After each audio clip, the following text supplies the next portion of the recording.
Another lesson.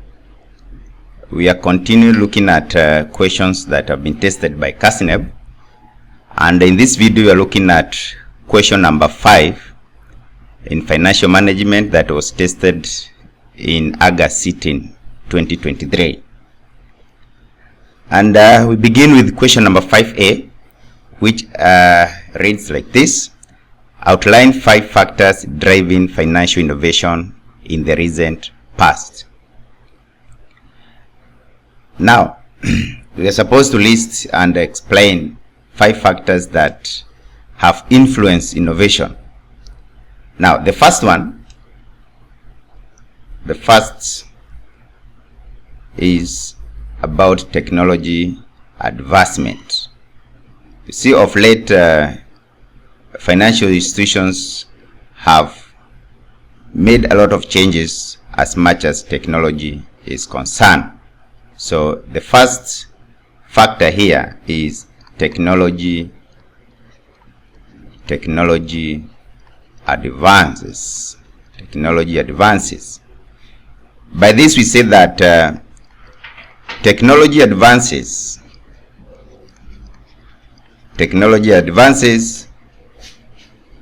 have led to the development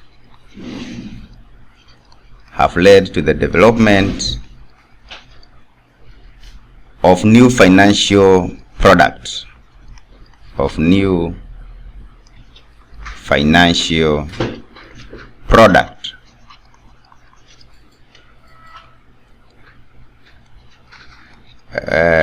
For instance, nowadays you don't necessarily have to go to bank to withdraw. So we normally have what we are calling online banking. And we also all have what we call mobile payments. All these have facilitated innovation in the financial sector. 2, we have globalization.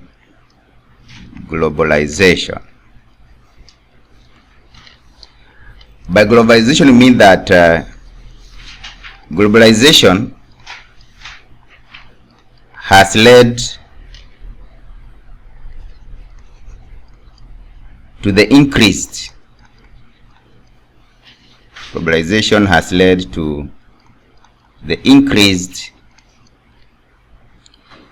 competition, in the financial industry or in the financial sector.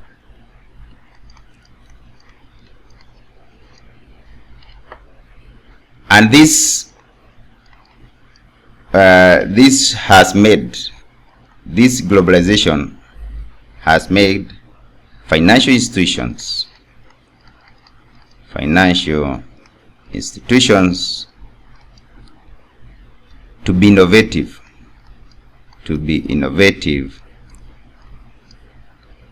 in order to stay ahead of the competition,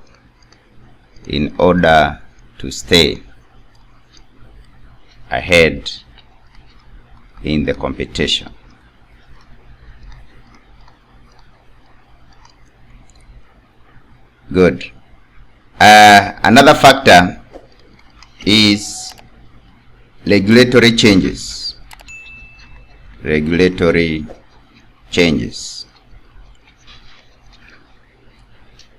By this we say that financial institutions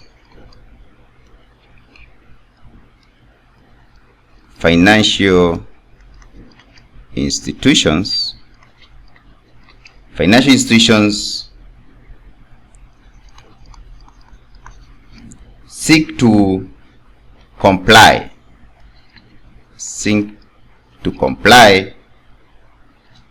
with the new regulations,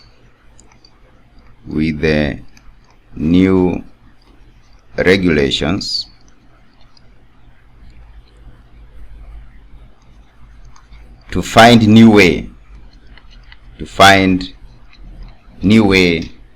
to serve their customers,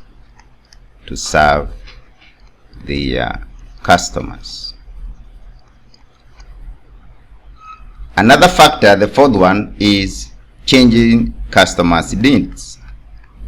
Changing customers' needs. Here we say that the needs for customers, the needs of customers keep on changing. The needs of customer are constantly changing.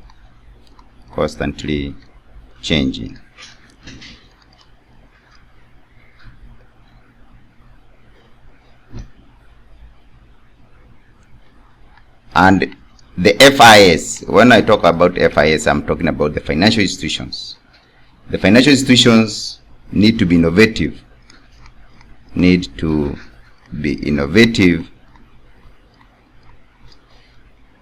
order to meet those changes.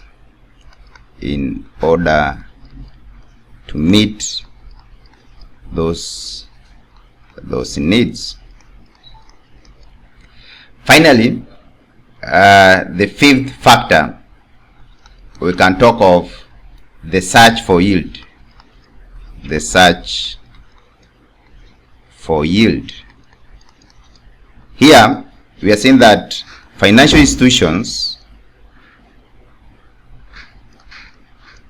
have been looking for new ways to generate revenue,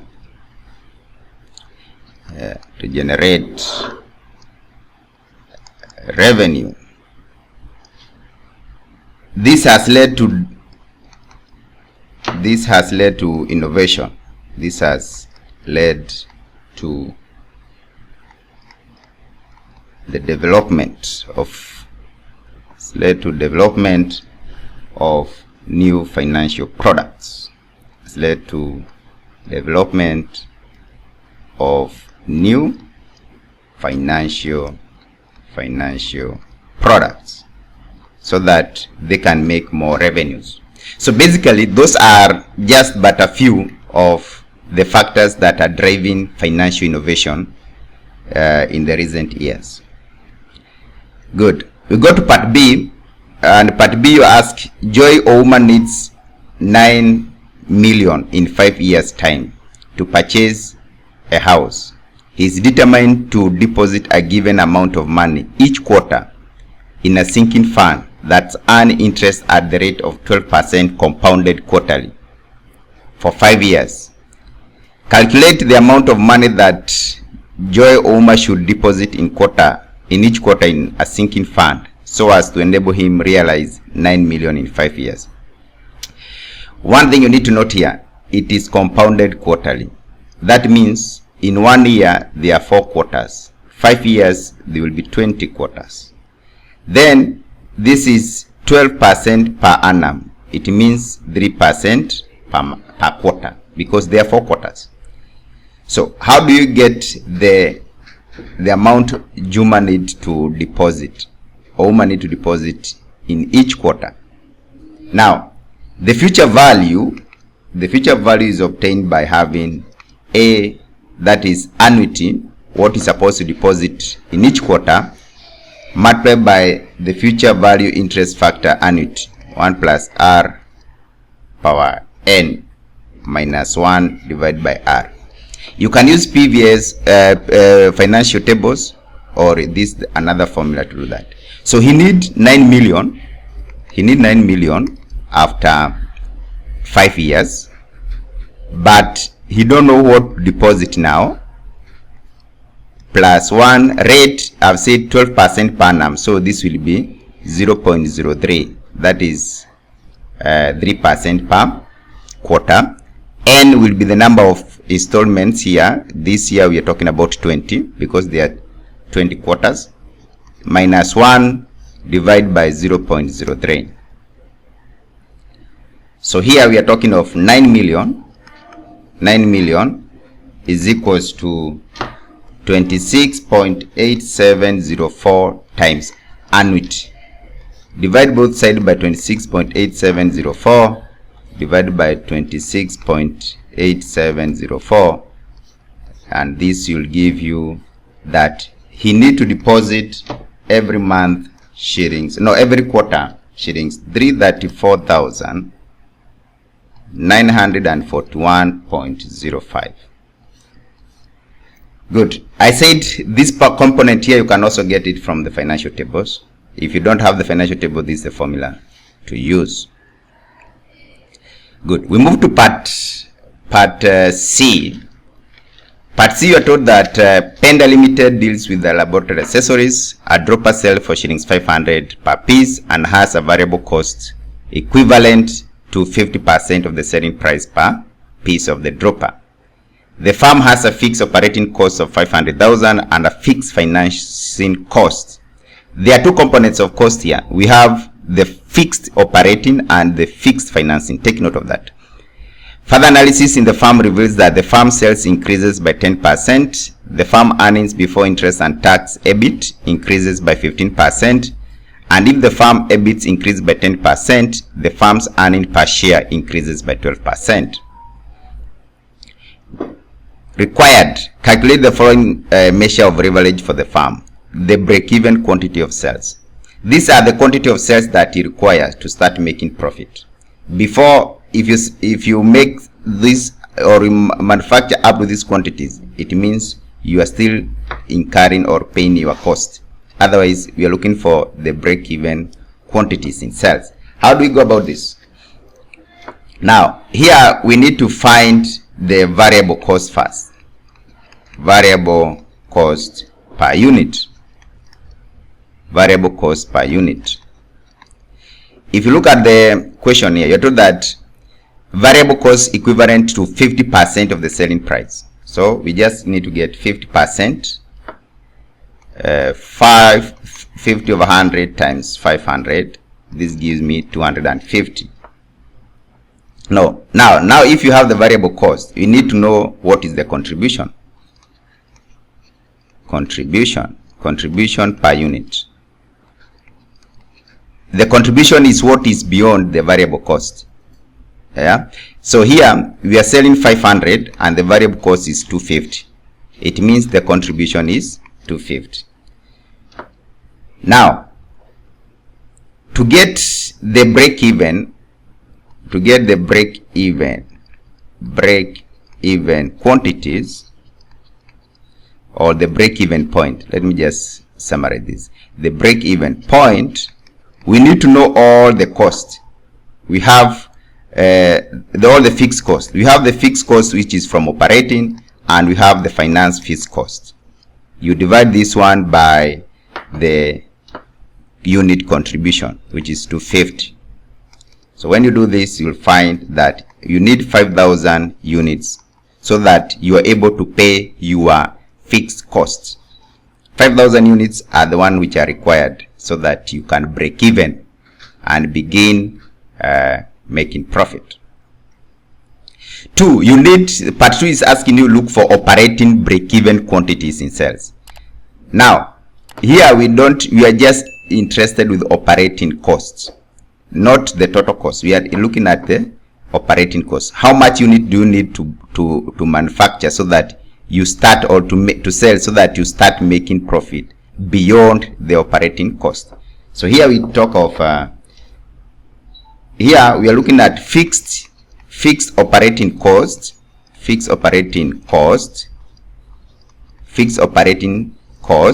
you divided by the contribution per unit. The fixed operating cost is 500,000 divided by 250. That gives you 2,000 units.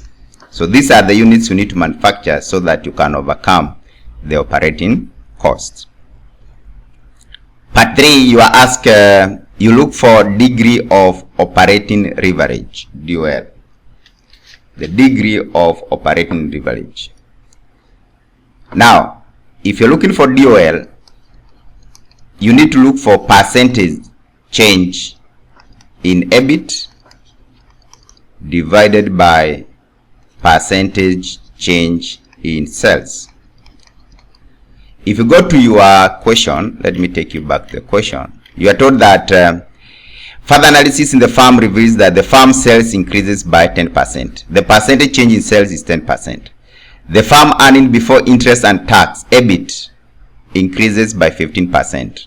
So we can be able to find our degree of. So here we are talking about EBIT changes by 15%. So you have 0.15. Sales changes by 10%, which is 0.10, and the degree of operating leverage is 1.5. As simple as that. What does this mean? This implies that if revenue was to increase, revenue was to increase by 10%, operating profit will increase by 15%, because we have found the degree of freedom there is 1.5. Now you are talking of degree of operating leverage. Let's go to part 4. Here you ask the degree of financial leverage. The first one was operating leverage. This one, that's why we're using EBIT. EBIT is earning before interest and tax. And operation is based on the sales. We are dividing the changes in percentage in EBIT over the changes in percentage in sales. Now, let's look at the degree of financial freedom. Now, when you're talking about the financial freedom here, it now involves financial assets, yeah, or the financial cash flows. Now here we shall look at the percentage change in earnings per share, percentage change in earnings per share, divided by the percentage change in EBIT, percentage change in EBIT. Let's look at it. Here, let me go to the question. You are told the firm's earning per share increases by 12%. I'll get that. And the EBIT increases by 15%. By EBIT increases by 15%. Are we together? So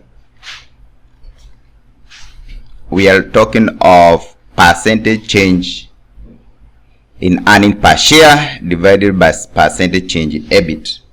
So what do you get here? Here we shall have 12% divided by 10%, and this gives me 1.20. 1.20 implies that this means that if operating profit was to increase by 10%, then earning per share will increase by 12%. Good.